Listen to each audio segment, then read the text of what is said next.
Okay, well, luckily that's not you. You're actually halfway across the world in Japan, and 5 decades before any of that actually happened. It's 1974. Right now you're sitting as a shell in a factory. By now, you may have noticed that you don't look like a regular plane, but that's because you're not.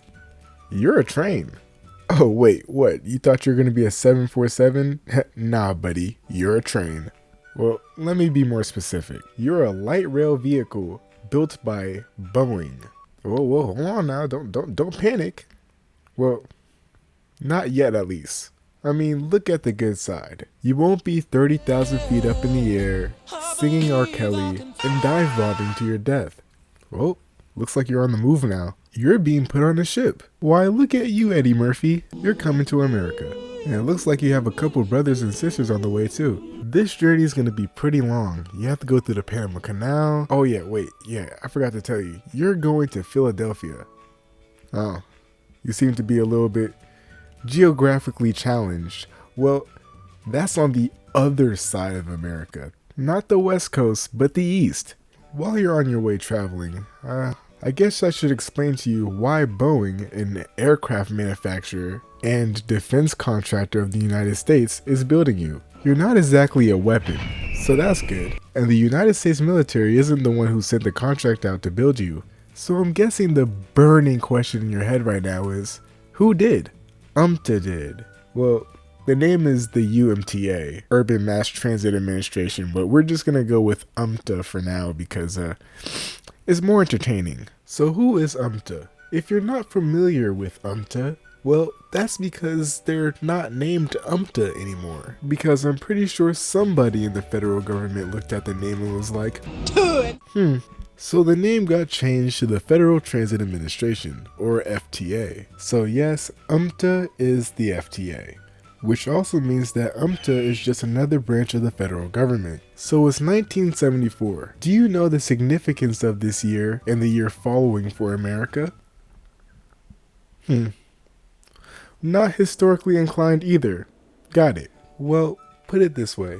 This year and the following year were the years that America was banned from blowing up Vietnamese people by, well, said Vietnamese people.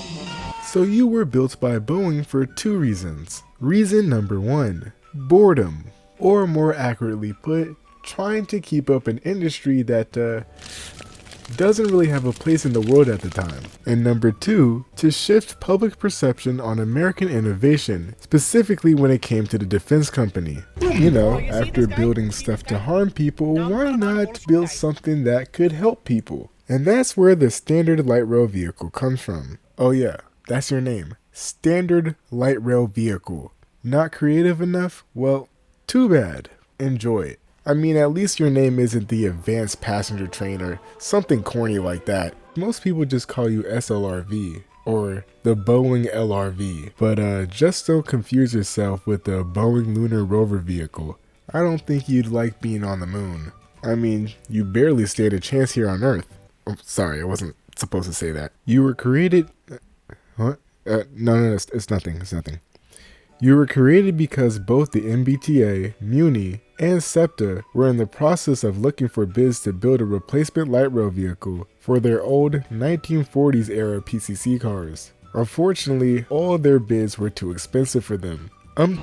Organized the BSF, Boston and San Francisco Committee, to design a standardized light rail car to reduce per unit costs, using the same concept under which the earlier PCC cars were designed. In the end, the standard light rail vehicle specification was developed by UMTA, based on Boston, San Francisco, Philadelphia, Pittsburgh, New Jersey, El Paso, and Toronto's requirements. Yeah, I'm sure that an aircraft defense company building one light rail vehicle for all of these legacy systems would go perfectly well. You have nothing to worry about. UMTA awarded a grant for $33 million to the MBTA on October 20th, 1972, towards the purchase of 150 of you. This essentially meant that the federal government split the cost halfway, which the MBTA thought was going to be a great deal. Unfortunately, you ruined that deal, but let's skip more into this. On April 23rd, 1973, the MBTA signed a contract with Boeing for the 150 of you. At the time of your construction, you were estimated to cost around $300,000, equivalent to $2.4 million in today's money. So you're not cheap,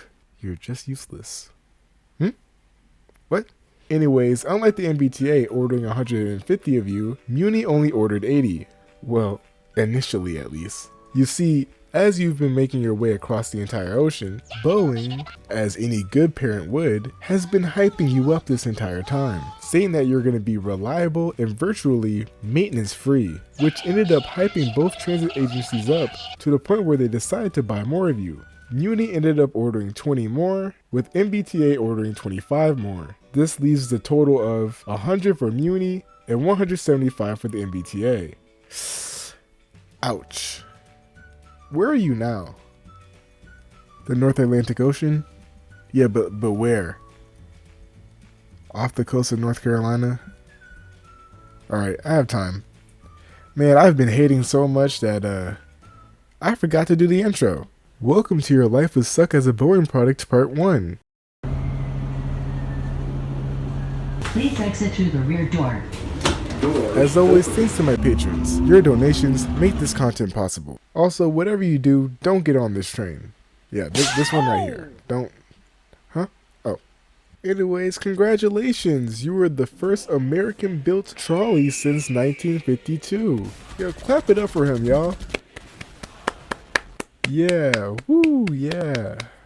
I know it took a while for you to get built because all your parts were manufactured separately and shipped from all across the world, including Germany, Japan, where you came from, and the United Kingdom. But look, that just makes you more exotic. Now that you're built, it's time to operate on a short test track outside the facility. By the way, Boeing decided to do away with the whole prototype model thing because, well, the program was running behind schedule, and in order to get it to run on schedule, they just cut out that phase. So the production model, which is you, are essentially the prototype. So not only will you be doing all the testing, but if anything is wrong, oh well, I guess we'll figure it out when you're in service. By the way, you have a little something on your side of your,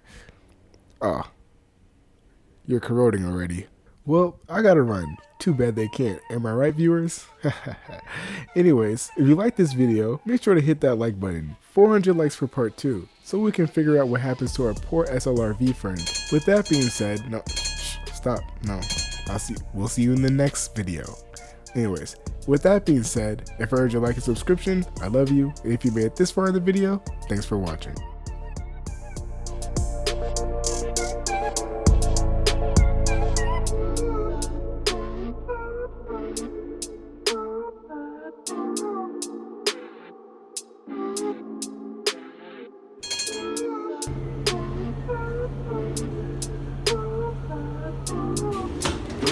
Open.